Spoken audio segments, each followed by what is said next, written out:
Critical Blast, where pop culture gets blasted.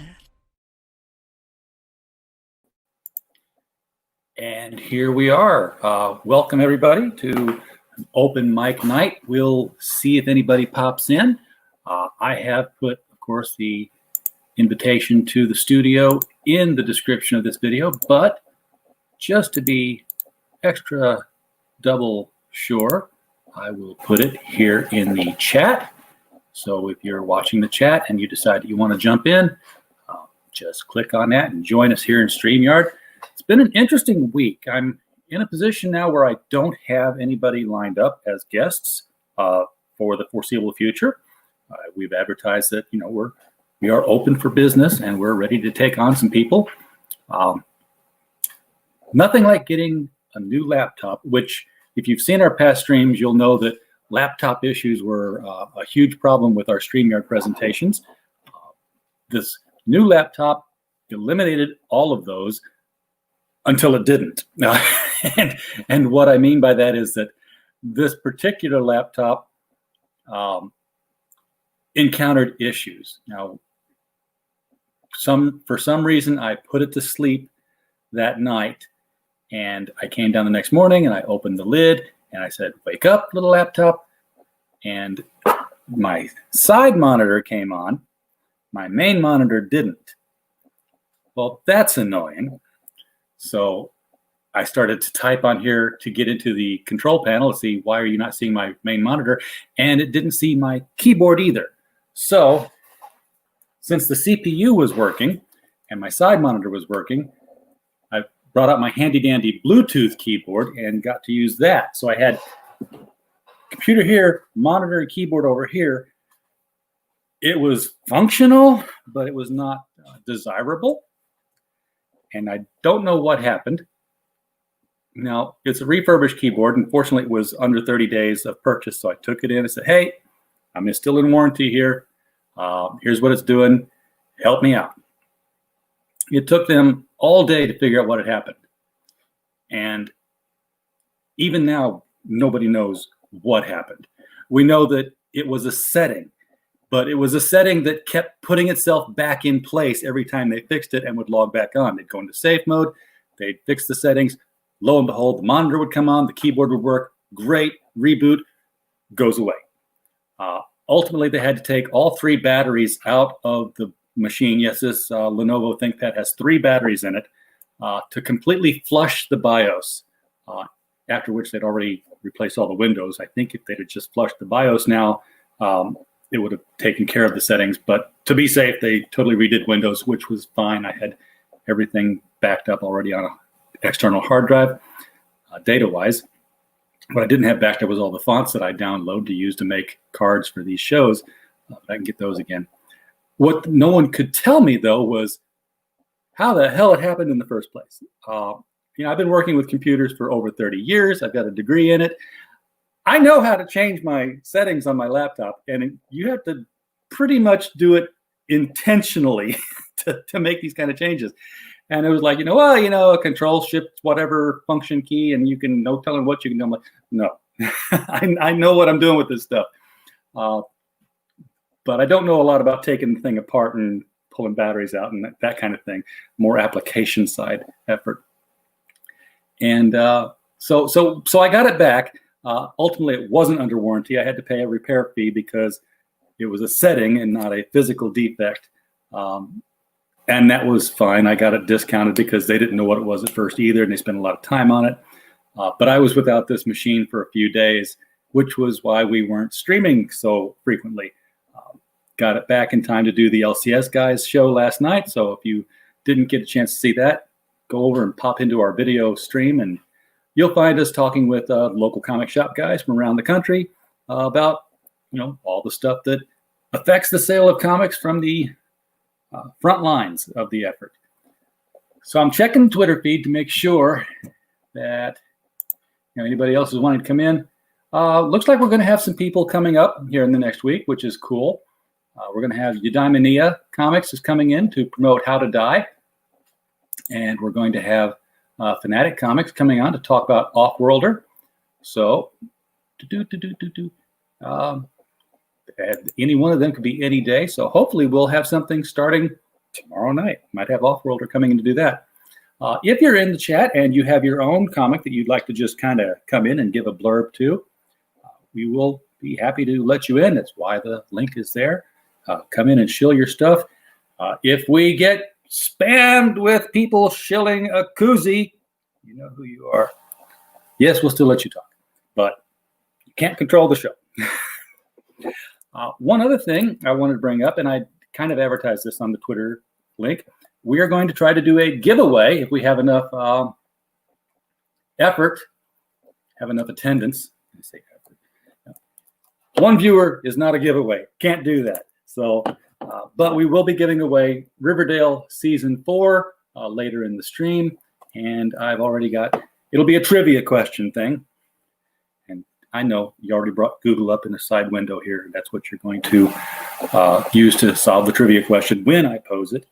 So it'll be whoever gets it first will announce the winner, and they can DM us on Twitter with where they would like us to send us. Still in the shiny shrink wrap, Season 4 DVD of Riverdale, which means I don't have to review it because I review the episodes as they air anyway. I'm not really like hooked on the show, but it is one of the ones I watch regularly, like The Flash, and of course Stargirl. For some reason, I just keep watching Riverdale because it's just so messed up, and to be using the Archie characters to be telling the stories they're telling. It's not as messed up as Afterlife with Archie was. And don't get me started on that, because that was a great, fantastic series, and they just completely abandoned it because the writer and artist went other ways. My day, writer and artist didn't work along with each other on a property for a publisher. Publisher said, fine, go do what you want, but we still own the property, so we'll just put somebody else on it. Can you imagine, Jerry and Joe getting tired of doing Superman comics and DC saying, well, okay, we'll just cancel it, after like issue 12? No, you put somebody else on the property and write more stories. Afterlife with Archie should be an ongoing. It'd be like, it would be The Walking Dead in the Archie universe. There's all kinds of things you could do with that, especially since theirs was, all this Cthulhu mythos and Sabrina and witches, and everything was being brought in on that. We do have some things, though, that we are going to be reviewing, probably starting a little bit later tonight. Not on this stream. It'll be at criticalblast.com. We sat down today and watched the We Bare Bears movie. I have not ever seen We Bare Bears. They're not, they're as bare as any of the other bears. They don't wear clothing except for the sunglasses, and sometimes they do wear clothing. It's got some interesting, it was an interesting story. I was able to follow it. I was able to enjoy parts of it. It's also got some subtle political commentary in it, and I'll be getting into that in the review. But basically, the bears get into trouble for the ultimate time, and the townspeople want them gone. And this special agent white guy, Trout, decides that he's going to capture them and put them in cages so that he can send them back where they belong. And you can probably figure out the not so subtle, kind of subtle track that's going to go on. We also got into some of the final episodes of Supergirl, so we're a little late on reviewing that one. This is not one of the ones that I review with the episodes live when they come out because I can't stand it. But, for the sake of post-crisis, it kind of got a little bit interesting. But overall, bored with Supergirl, which doesn't really inspire me with confidence for Superman and Lois when it comes out, but we will give it a shot and see what it does. Also got this little beauty in. We'll be taking a look through that. This is the Star Wars The Lightsaber Collection. And this is pretty much what it's advertised to be. Here's a character. here is their lightsaber. And on many, but not all, but many of the pages, the lightsaber opens up into the pretty, look at the color. I did not know until fairly recently that lightsabers were so unique to the individual. I watched the original trilogy. I watched one movie from the prequels. I watched one movie from the sequels. So wherever they mentioned the here's how you have to make your own lightsaber, and it is accustomed to you and attuned to you because whatever rock you put in it makes it whatever color it comes out to be. I don't care about that. It's a lightsaber. For all I cared about, they were mass produced, and you just went down to the lightsaber store and bought one. And the NLA, that's the National Lightsaber Association, protected your right to buy one. But apparently that's not the case. They're sort of like the emotional spectrum rings, and there's a whole core of, if you're red, you're this. If you're white, you're that. If you're yellow, you're this. Oh, look, this one's got a kind of a curved handle. I guess he's got a light katana. So it'll be interesting. It's written by Daniel Wallace, lightsaber illustrations by Lukáš Lizko, character illustrations by Ryan Valle. This is from Disney and Lucasfilm, so it's a hefty little hardcover. It's got a nice, it's well produced, so I'll enjoy trying to go over that and trying to provide you with some sort of a review that sounds expert-ish, which basically means it'll be my opinion and I'll be literate in presenting it. So what else do we have here? Gosh, I have other things I'm working on. I am working on a new Destroyer novel, but you don't care about that. I'll talk about that on another stream sometime. We'll just do some Destroyer talk. That's Remo Williams, the Destroyer. If you don't know who he is, Wikipedia's your friend, as is the Destroyer Books group on Facebook. So, check that out. Again, keeping the stream open for anyone who wants to jump in and talk about comics, their projects, their Indiegogos, their Kickstarters. What's that new one? I wrote it down. They're indiecrowdfund.com. That's a new crowdfunding thing that's coming out here with an eye towards the retailer market. So if you want to crowdfund something and make it available to comic book stores, Indie Crowdfund is apparently the market you want to hit. I know that Mike Barron has already put Florida Man out there, so he's at least on board with that. There's a couple other people putting things on Indie Crowdfund. So what is in this fourth season, by the way? Oh, this was the season where they all started finding videotapes on their front stoops, and somebody had been videotaping the front of their houses and nothing else, just that. And then later they started getting videotapes of all the different murders that have happened in Riverdale, acted out by people in masks, because you can go find a mask of anybody in your neighborhood if you're a trademarked marketable character, apparently. I thought that kind of broke the little wall a little bit when somebody's wearing a Jughead mask, and it's literally the comic book Jughead with the crown on top of it.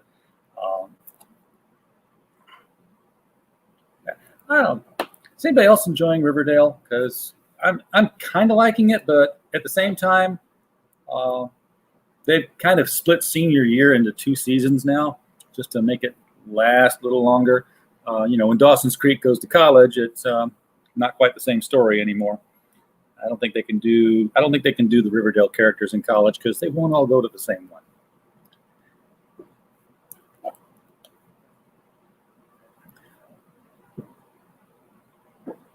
What was I thinking? Well, it might not be the best live stream in the world if you're going up against, I guess, an electional rally. From what I hear, there's something live going on. I think President Trump is talking to a group of people somewhere, and that's probably going to draw a lot of eyeballs, which is fine. Not competing for their eyes anyway.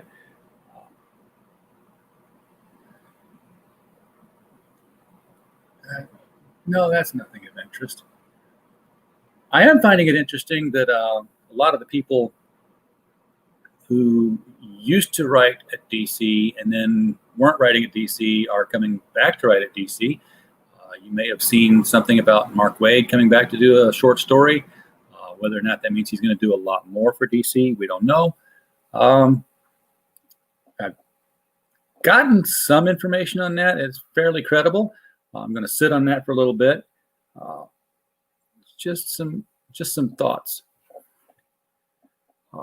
as to why DC is making some of the decisions they are, and it has to do with profitability. But anyhow, I'm not seeing anybody pop in on the stream here, and I don't think we have enough people to truly do a competitive giveaway. So, with that being said, I think maybe we'll just draw this one to a close here real quickly. Make sure that I've gotten everything out of the way I wanted to let you know. And I think I have, checking my notes here. Again, if you missed the LCS guy stream last night, do check that out. We had Michael Tierney from Little Rock, who does mail order comics now. He's closed down his 2 stores in Little Rock, Arkansas. We had Yule Carter from Fantastic Comics in Berkeley, and Dave Dyer from Cosmic Comics in Belleville. And we had Perch on the stream. Always good to have his insights add to the conversation. Wealth of knowledge from Perch when he comes in there.